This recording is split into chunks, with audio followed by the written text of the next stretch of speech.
अनीता चौहान, जो एक निडर आईपीएस अफसर थी, एक मीटिंग के बाद अपने घर वापस लौट रही थी।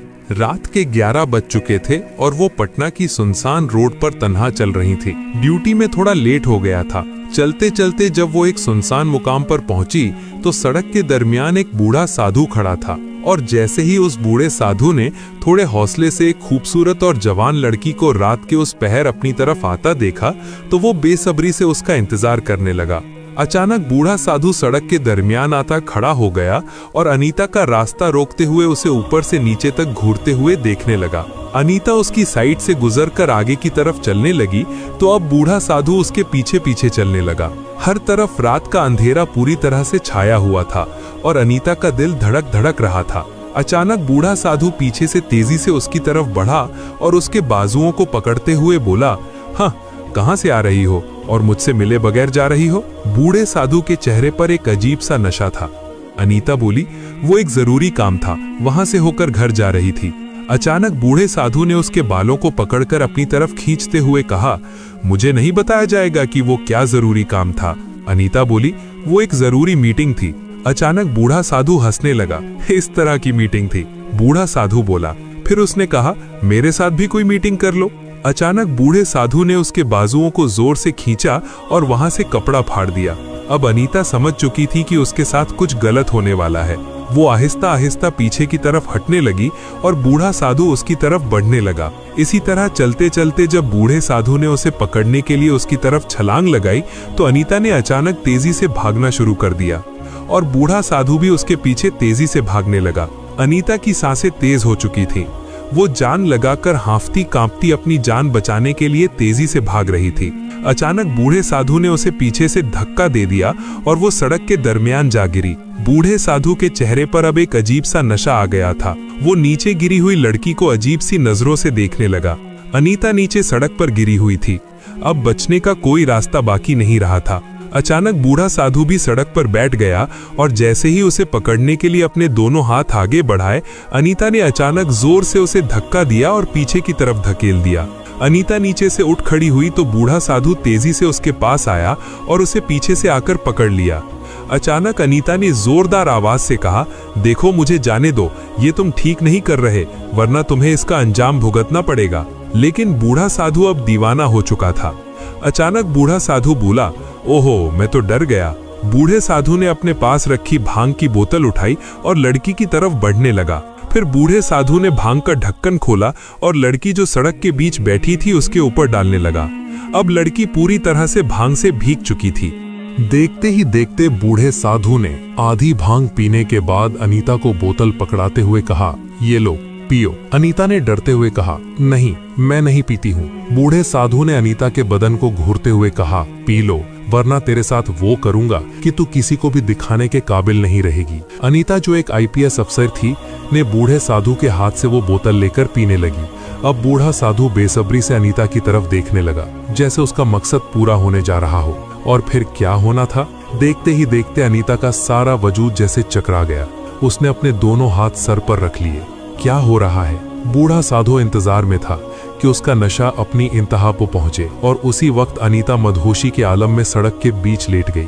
अनीता अब नीम बेहोश पड़ी थी और उसके कानों में बूढ़े साधु की हंसी गूंज रही थी। अचानक बूढ़ा साधु उसके करीब आया और झुककर उसके चेहरे को गौर से देखने लगा। उसने अपना हाथ बढ़ाया और उसके बालों की एक लठ अपनी उंगलियों में लपेटते हुए मुस्कुराते हुए बोला, हाँ, अब मजा आएगा। बूढ़े साधु की आंखों में दहशत थी और उसमें वहशे भूख भी। लेकिन जैसे ही बूढ़ा साधु ने आगे बढ़कर अनीता के गाल को छूने की कोशिश की, छिन, एक झंकार हुई। अनीता ने जमीन पर पड़ी वो बोतल अचानक उठाकर पूरी कोशिश से बूढ़े साधु के सर पर दे मारी। बूढ़े साधु की आंखों के सामने अंधेरा छा गया और उसका मुंह जख्मी हो गया। वो वहीं जमीन पर लड़खड़ाता हुआ गिर पड़ा। बूढ़ा साधु पल भर के लिए सन्न रह गया। अनीता जमीन पर गिरते सिमटते कांपते हुए उठने लगी। उसकी सांसें तेज थीं, कदम लड़खड़ा रहे थे। नशे की वजह से उसे चक्कर आ रहे थे, पर वो पूरी ताकत से दूर भागने लगी। तभी जमीन पर पड़े बूढ़े साधु ने चिल्लाते हुए कहा, क्या देख रहे हो? पकड़ो उसे, उसकी सजा अब उसे जरूर मिलेगी। बूढ़ा साधु तेजी से उसकी तरफ भागा। अनीता अब भी कुछ दूर ही पहुंची थी कि बूढ़े साधु ने जाकर अनीता को पांव से पकड़ लिया। अचानक बूढ़ा साधु गुस्से में भागते हुए पास आया। अब उसकी आंखों में वहशह लालिमा भर गई थी। उसने अनीता को खींचकर अपने पास किया और उसके कान के पास गरजते हुए बोला, तूने मेरे साथ खेलने की कोशिश की, अब तेरी सजा और भी बढ़ गई है। अनीता की सांसें अटक रही थीं, वो बेबस दिख रही थीं। फिर बूढ़ा साधु उसे बाह से पकड़कर खींचते हुए जंगल की तरफ ले जाने लगा। अनीता ने खुद को छुड़ाने की कोशिश की, लेकिन बूढ़े साधु ने और मजबूती से उसे पकड़ लिया और खींचते हुए जंगल में एक पुरानी कोठी के करीब ले आया। अनीता समझ चुकी थी कि अब उसके साथ कुछ गलत होने वाला है। तभी बूढ़े साधु ने कोठी का दरवाजा खोला और अनीता को अचानक कोठी के अंदर धक्का दे दिया। अब रात का आखिरी पहर था। सुनसान जंगल और कोठी के अंदर पड़ी हुई जवान और खूबसूरत अनीता और अपना बदला लेने तथा मन की आग बुझाने के लिए आतुर बूढ़ा साधु। अचानक बूढ़े साधु ने तेजी से दरवाजा बंद किया और खुद भी अंदर घुसा। उसकी आंखों में वहशत की चमक थी और सांसों में नशे की बदबू। उसने आगे बढ़ते हुए अनीता की ठोड़ी को सख्ती से पकड़ लिया और गरज कर बोला, अब देखता हूँ तेरा गरूर कहाँ जाता है।